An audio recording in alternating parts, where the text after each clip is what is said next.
꽃다운 15세 66 늙은 임금에게 시집간 소녀. 34년 뒤 조선을 뒤흔든 대비의 쿠데타, 바로 그 중심에 서게 되죠. 오늘의 이야기는 조선 역사에서도 가장 극적인 인생을 산 왕비 중 한 명의 이야기입니다.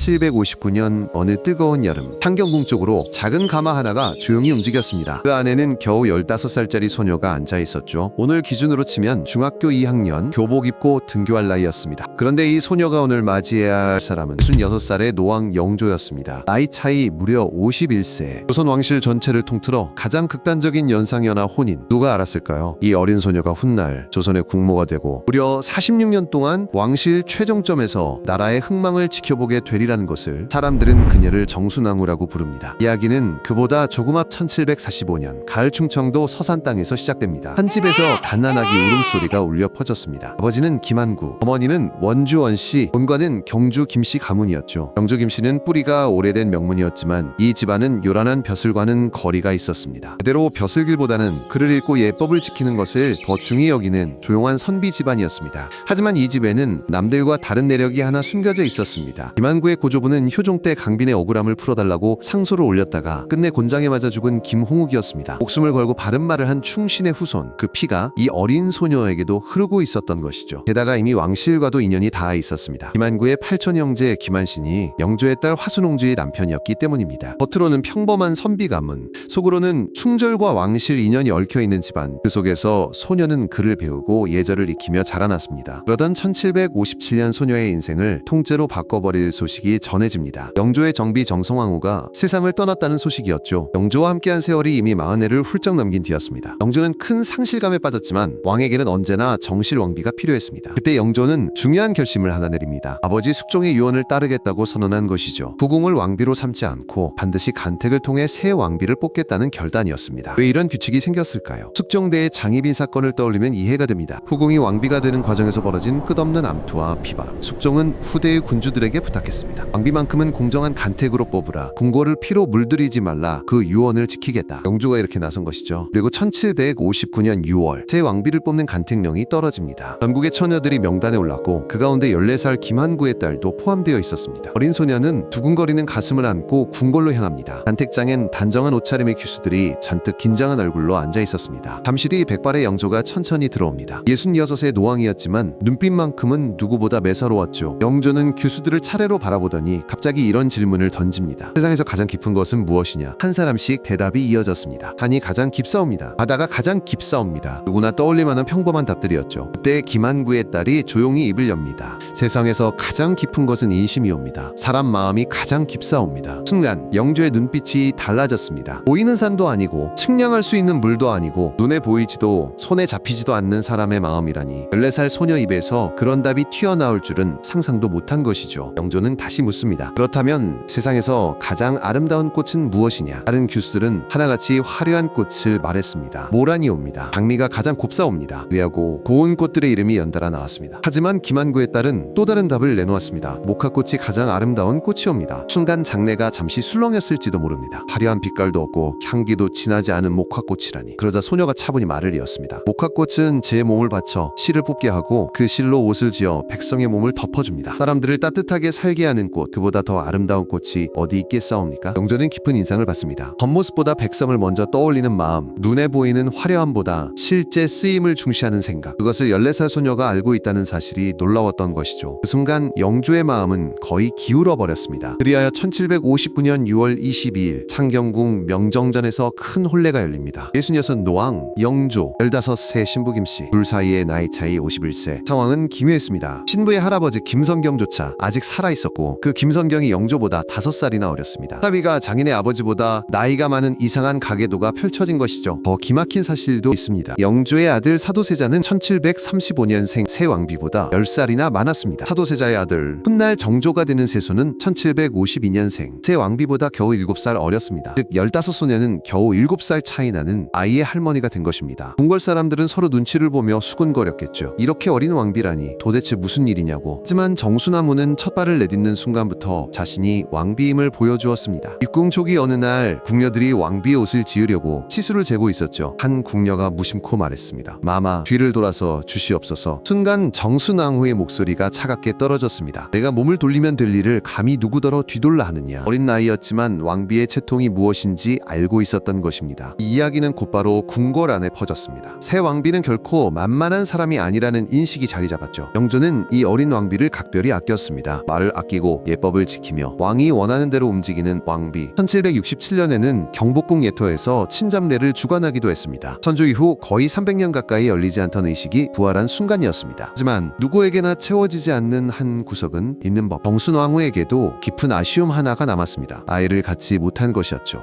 영조의 총애는 깊었지만 임신 기록도 유산 기록도 남아있지 않습니다. 그녀는 평생 자식 없는 왕비로 살아가야 했습니다. 그러던 1762년 궁궐을 뒤흔드는 궤변이 터집니다. 바로 이모화변. 영조가 아들 사도세자를 뒤주에 가두어 죽인 사건이었습니다. 그때 정순 왕후의 나이는 겨우 18궁에 들어온 지 채 3년이 지나지 않았을 때였습니다. 그때에는 정순왕후가 사도세자를 모함했다. 사건의 배후라는 이야기가 나돌았습니다. 하지만 기록을 차분히 들여다보면 그녀가 주도했다는 근거는 없습니다. 당시 정순왕후는 아직 젊고 세력도 약했습니다. 결정적인 순간에 영조는 세자의 생모 영빈 이씨와 상의했지 정순왕후에게 의견을 묻지 않았습니다. 생각해보면 명확하죠. 자식도 없는 18살의 어린 왕비가 어떤 힘으로 왕세자를 끌어내릴 수 있었을까요? 세자가 죽으면 왕실 전체가 요동치는 상황인데 굳이 위험을 감수할 이유도 없었습니다. 이모화변 이후 왕의 계승자는 세손으로 정해졌습니다. 훗날 정조가 되는 아이였죠. 정순왕후는 조카뻘인 어린 세손을 살뜰히 돌보며 지켜봅니다. 의외였던 점이 하나 있습니다. 정조는 커가면서 이 어린 할머니를 꽤 신뢰했습니다. 정조 말년 홍역을 핑계로 세손의 대리청정을 막으려는 움직임이 일어났을 때 정조는 정순왕후에게 직접 찾아가 그 내용을 고했습니다. 그만큼 마음 한켠에서는 정순왕후를 믿고 의지하고 있었던 것이죠. 그러나 믿음이 영원한 것은 아닙니다. 1776년 오래도록 조선을 다스리던 영조가 82의 나이로 세상을 떠납니다. 재위 기간만 51년, 그 뒤를 이어 정조가 왕위에 오르고 정순왕후는 31살 왕대비가 됩니다. 왕실의 최고 어른이 된 것이죠. 하지만 정조가 즉위한 뒤 둘의 관계는 서서히 어긋나기 시작합니다. 정조는 왕위에 오르자마자 영조 말년의 척신 정치부터 정리하겠다고 선언했습니다. 외척과 권신들을 차례로 제거하기 시작한 것이죠. 그 칼끝은 결국 정순왕후의 친정으로도 향했습니다. 정순왕후의 오빠 김귀주는 영조 때 이미 세력을 키운 인물이었습니다. 처음 정조는 김귀주를 한성판윤에 임명하며 겉으로는 함께 손을 잡는 듯 보였습니다. 홍인환과 정우겸을 몰아내는 일에도 참여하게 했죠. 하지만 홍인환과 정우겸 처리가 마무리되자 정조의 태도가 돌연날이 서기 시작합니다. 정조는 김귀주를 흑산도로 귀양 보냈습니다. 공식 이유는 해경궁 홍씨에게 무례했다는 것이었지만 정조는 연석에서 진짜 이유를 분명히 밝혔습니다. 영조 때 김귀주가 자신의 외조부 홍봉안을 공격했다는 것, 어머니의 아버지를 탄핵한 일을 용서할 수 없다는 이야기였죠. 정순왕후에게는 벼락 같은 소식이었습니다. 손자뻘인 왕이 친오빠를 먼 유배지로 보내버린 상황. 1786년 김귀주는 결국 그 유배지에서 생을 마감합니다. 정순왕후의 가슴에는 말로 표현하기 힘든 상처가 깊게 남았겠죠. 그때부터 정조와 정순왕후 사이에는 보이지 않는 벽이 생겨납니다. 겉으로는 예를 갖추고 서로를 존중하는 체했지만 속으로는 긴장과 불신이 쌓여갔습니다. 정조는 할머니의 세력을 견제하려 했고 정순왕후는 손자왕의 처사에 서운함과 분노를 품었습니다. 그리고 1800년 6월 28일 청천벽력 같은 소식이 조정을 덮습니다. 정조가 갑자기 세상을 떠난 것이죠. 나이 겨우 49. 너무 이른 죽음이었습니다. 정조의 뒤를 이어 11살밖에 되지 않은 순조가 왕위에 오릅니다. 그러자 왕실의 가장 큰 어른인 정순왕후는 대왕대비로 올라서며 수렴청정을 시작합니다. 그녀의 나이 56, 일생일대의 권력이 손안에 들어온 순간이었습니다. 정조가 눈을 감은 바로 다음 날부터 정순왕후는 움직이기 시작했습니다. 원문으로 직접 내리는 교지를 통해 정사를 주관했고 곧 인사 개편에 착수했습니다. 7월 4일 좌의정 심한지를 영의정으로 올리고 좌의정 자리에 이시수를 앉힙니다. 모두 노론 벽파 인사. 정조 시대에 밀려있던 세력이었죠. 문제는 그 시기가 국상 중이었다는 점입니다. 임금이 막 세상을 떠난 때에는 특히 인사와 관련된 큰 정사는 가능한 한 미루는 것이 관례였습니다. 그러나 정순왕후는 그 관례를 단호히 깨트립니다. 표면적인 명분은 청나라 사신 관련 문제였지만 실제 의도는 분명했습니다. 정조가 중용했던 인물들을 밀어내고 자신과 뜻을 같이 하는 사람들로 조정을 채우려 한 것이죠. 정순왕후는 주저하지 않았습니다. 정조의 측근이었던 홍구경과 정민씨의 관직을 박탈하고 서유린, 김희재, 김희교, 김희익 등을 차례로 처벌했습니다. 윤행임은 권세를 농단했다는 죄목으로 사사당했습니다. 그리고 1801년 1월 10일 정순왕후는 마지막 일격을 준비합니다. 천주교에 대한 대대적인 탄압령을 내린 것이죠. 정조는 살아있을 때 정악이 바로 서면 사악은 저절로 사라질 것이라 믿었습니다. 그래서 천주교를 당장 칼로 베기보다 시간을 두고 지켜보려 했습니다. 하지만 정순왕후는 생각이 달랐습니다. 천주교는 효와 군신 관계를 부정하는 사상, 아비도 없고 임금도 없다고 가르치는 위험한 도리라고 여겼습니다. 다만 여기에는 또 다른 계산도 숨어 있었습니다. 천주교 신자들 가운데는 남인 세력이 적지 않았습니다.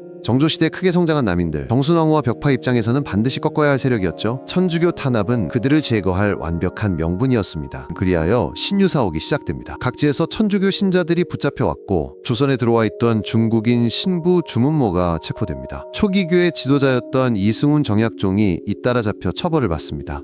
정약용과 정약전은 유배형을 선고받고 지방으로 떠나게 되죠. 그러나 정순왕후의 칼날은 거기서 멈추지 않았습니다. 정조의 이복 동생 은원군이 형장의 이슬로 사라졌고 해경궁 홍씨의 동생 홍낙임 역시 목숨을 잃었습니다. 정조가 군사적 기반으로 삼았던 장영영은 폐지되었습니다. 그 결과 수백 명이 목숨을 잃거나 옥중에서 죽었습니다. 정조가 24년 동안 쌓아올린 탕평의 균형은 무너졌고 조정에는 공포와 침묵만이 남았습니다. 벽파는 권력을 손에 쥐고 남인과 시파는 숨을 죽였습니다. 이때가 정순왕후 권력이 절정에 이른 순간이었습니다. 그러나 세상에 영원한 권력은 없습니다. 1804년 2월 9일 정순왕후는 수렴청정에서 물러납니다. 15이 된 순조가 이제 직접 정사를 돌보는 친정을 시작한 것이죠. 하지만 순조 혼자 힘으로 나라를 움직이는 것은 아니었습니다. 그 뒤에는 새로운 거대한 세력이 버티고 서 있었습니다. 바로 순조의 장인 안동 김씨 김조순이었습니다. 정조는 생전에 순조의 왕비를 간택하면서 정순왕후 세력을 견제하기 위해 안동 김씨를 택했습니다. 그 왕비의 아버지가 김조순이었죠. 정조는 죽은 뒤에도 할머니와 장인 사이에 미묘한 힘의 균형이 만들어지기를 바랐을지 모릅니다. 순조가 친정을 시작하자 김조순은 곧장 행동에 나섭니다. 벽파를 겨냥한 대대적인 공세가 시작된 것이죠. 정순왕후 곁을 지키던 인물들이 하나둘자리에서 쫓겨나거나 정계에서 밀려났습니다. 권력의 축이 서서히 옮겨가기 시작했습니다. 정순왕후는 그 모든 변화를 지켜볼 수밖에 없었습니다. 왕대비에서 대왕대비로 수렴청정에서 물러나 평소보다 조용한 나날을 보내야 했죠. 하지만 거기서 끝낼 수는 없었습니다. 수렴청정을 마친 지 겨우 6달, 정순왕후는 다시 한번 수렴을 치고 정사에 개입하려고 시도합니다. 순조에게 대신들을 불러 모으게 하고 자신은 그 뒤편 수렴 안쪽에 자리를 잡았습니다. 그때 좌의정 이시수가 일어납니다. 먼저 지난 4해 동안 정순왕후가 이룬 일들을 칭송하더니 갑자기 말을 돌립니다. 그 모든 공은 공이고 지금 하시는 일은 도리에 맞지 않습니다. 말씀하실 일이 있으면 임금께서 직접 하셔야 하니 대왕대비께서는 더 이상 수렴을 치지 마시옵소서 정면으로 재수렴을 반대한 것입니다. 소론이었던 이시수조차 정순왕후가 다시 정치를 쥐려 하는 것을 받아들이지 않았던 것이죠. 결국 정순왕후는 더 이상 버티지 못했습니다. 1805년 1월 12일 창덕궁 경복전에서 세상을 떠납니다. 나이 61, 수렴청정을 내려놓은 지 1년 남짓 지난 뒤였습니다. 그녀의 시신은 영조가 잠든 능으로 옮겨졌습니다. 경기도 구리시 동구릉 안에 있는 원릉, 15소녀였을 때 66 노왕과 혼인했던 그녀는 결국 죽어서도 그 노왕 곁에 함께 누웠습니다. 51년이라는 나이 차이로 맺어졌던 두 사람의 인연이 그렇게 영원히 이어진 것이죠. 그렇다면 정순왕후는 어떤 사람이었을까요? 역사는 오랫동안 그녀를 가혹하게 평가해왔습니다. 정조의 개혁을 거꾸로 돌린 장본인, 신유사옥으로 수많은 사람을 죽음으로 몰아넣은 인물, 벽파를 이끌며 당파 싸움을 극단으로 밀어올린 장수. 하지만 잠시 그녀의 자리에서 세상을 바라보면 어떨까요? 15 나이에 66 노왕의 아내가 되어야 했던 소녀, 평생 아이 하나 품어보지 못한 왕비, 손잡벌 임금손의 친오빠를 유배지에서 잃어야 했던 할머니. 정순왕후는 무엇보다 살아남아야 했습니다. 힘이 없으면 아무도 지켜주지 않는 세계. 궁궐이란 곳은 그런 곳이었죠. 정조는 그녀의 오빠를 죽였습니다. 정조는 그녀의 친정 세력을 잘라냈습니다. 그렇다면 정순왕후의 마음속에 무슨 생각이 자리 잡았을까요? 정조가 세운 것들을 지워버리고 싶은 유혹, 그 권력의 자취를 무너뜨리고 싶은 욕망이 싹텄을지도 모릅니다.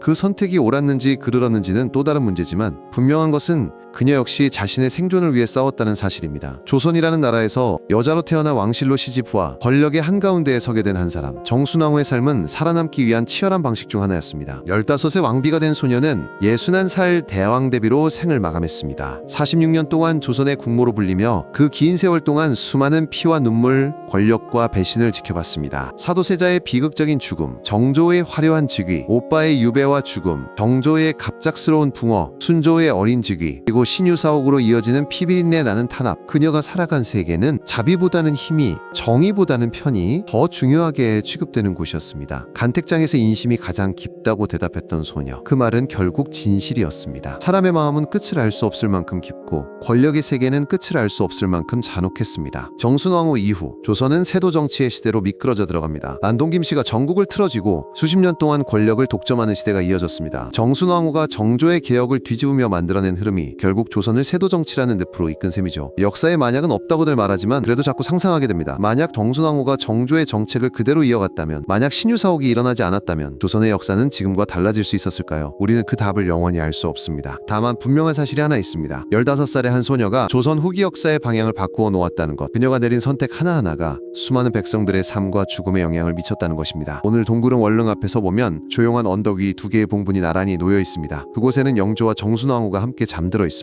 바람 소리만 들리는 그 능 앞에 서 있으면 어쩐지 간택장에 들어서던 어린 소녀의 모습이 떠오릅니다. 세상에서 가장 깊은 것은 인심이라 말하던 그 소녀. 그 소녀는 어떻게 조선의 중심부까지 올라가게 되었을까요? 모두 운명이었을까요? 아니면 그녀가 택한 선택들의 결과였을까요? 정답은 없습니다. 이야기의 결론을 내리는 것은 결국 우리 각자의 몫이니까요. 우리는 다만 역사를 통해 배울 뿐입니다. 권력이 사람을 어떻게 바꾸는지, 살아남는다는 일이 얼마나 치열한지, 그리고 한 사람의 결단이 얼마나 많은 이들의 운명을 뒤흔들 수 있는지를. 정순왕후, 조선의 국모가 된 15살 소녀. 그녀의 이야기는 오늘도 우리에게 권력과 생존, 선택과 책임의 무게를 조용히 묻고 있습니다. 여러분은 이 이야기를 들으며 어떤 생각이 떠오르셨나요? 정순왕후는 냉혹한 권력자였다고 느껴지시나요? 아니면 끝까지 버티려 했던 한 생존자였나요? 정답이 하나로 정해지지 않기에 역사는 더 흥미롭고, 그래서 우리는 계속 과거를 돌아보게 되는 것 같습니다. 오늘 이야기가 여러분께 작은 생각거리 하나는 남겼기를 바랍니다. 재미있게 들으셨다면 구독과 좋아요 잊지 마세요.